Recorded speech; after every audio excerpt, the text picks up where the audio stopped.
ကိုညီတရားလို့ဆုံးမလို့ရကျွန်တော်အမြင်အားလို့ပြောကျွန်တော်ကပြည်တော်စုစိတ်သက်နဲ့သွားတာ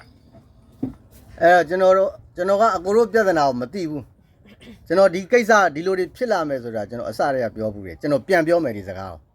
အကိုတို့ပြဿနာကျွန်တော်မသိဘူးကျွန်တော်ယုတ်တိကြအောင်ပြောပြမယ်ကျွန်တော်မြန်မာနိုင်ငံမှာဗမာအသင်းတွေရှိခဲ့တယ် YNBA GCBA เนาะကျွန်တော်တို့ဒီငကန်ဒီစာအုပ်အသင်းတွေဒုဗမာစည်းရုံးတွေဗမာအသင်းမှန်သမျှဒီနိုင်ငံအရေးကိုຫນွယ်တယ်ဗျနံပါတ်1ချက်เนาะဗမာအသင်းမှန်နိုင်ငံအရေးຫນွယ်ရမယ်ဒီဘက်ကဒီဘက်ချိန်ကပို့ပြီးတော့နိုင်ငံရေးຫນွယ်မှရမယ်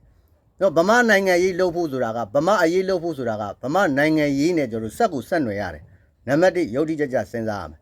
နံပါတ်2ပြည်ပမှာဖွဲ့ထားတဲ့အဖွဲ့အစည်းတစ်ခုတည်နော်ဗမာအဖွဲ့အစည်းလို့ဖွဲ့ပြီးတော့ပရာဟိတပဲလုပ်မယ်ဆိုလို့ရှိရင်တော့တခြားနာမည်တက်လို့ရတယ်နော်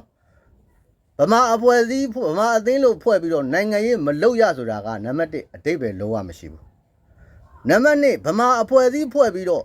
ဗမာလူမျိုးတွေအတွက်ဒုက္ခရောက်ရင်ကူညီဖို့ဆိုတဲ့ပရာဟိတပဲဖွဲ့ထားတယ်ဖြစ်တဲ့ခါကျတော့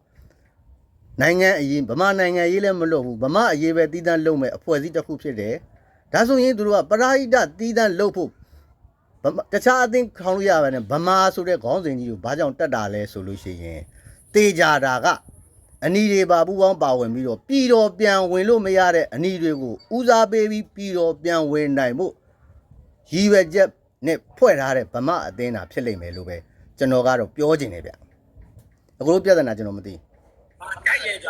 အဲ့စကားတော့လေးစားဝိုက်လေးစားတယ်အကိုကြီးလေးစားတယ်ကျွန်တော်တို့လေးစားပါတယ်အရန်လေးစားတယ်ကျွန်တော်တခုပြောကျွန်တော်တို့ဘာလဲဆိုတော့ကျွန်တော်လည်းအဖွဲ့အစည်းတစ်ခုမှလည်းနေခဲ့ဘူးတယ်ပြီးတော့အခုလက်ရှိလည်းကျွန်တော်တို့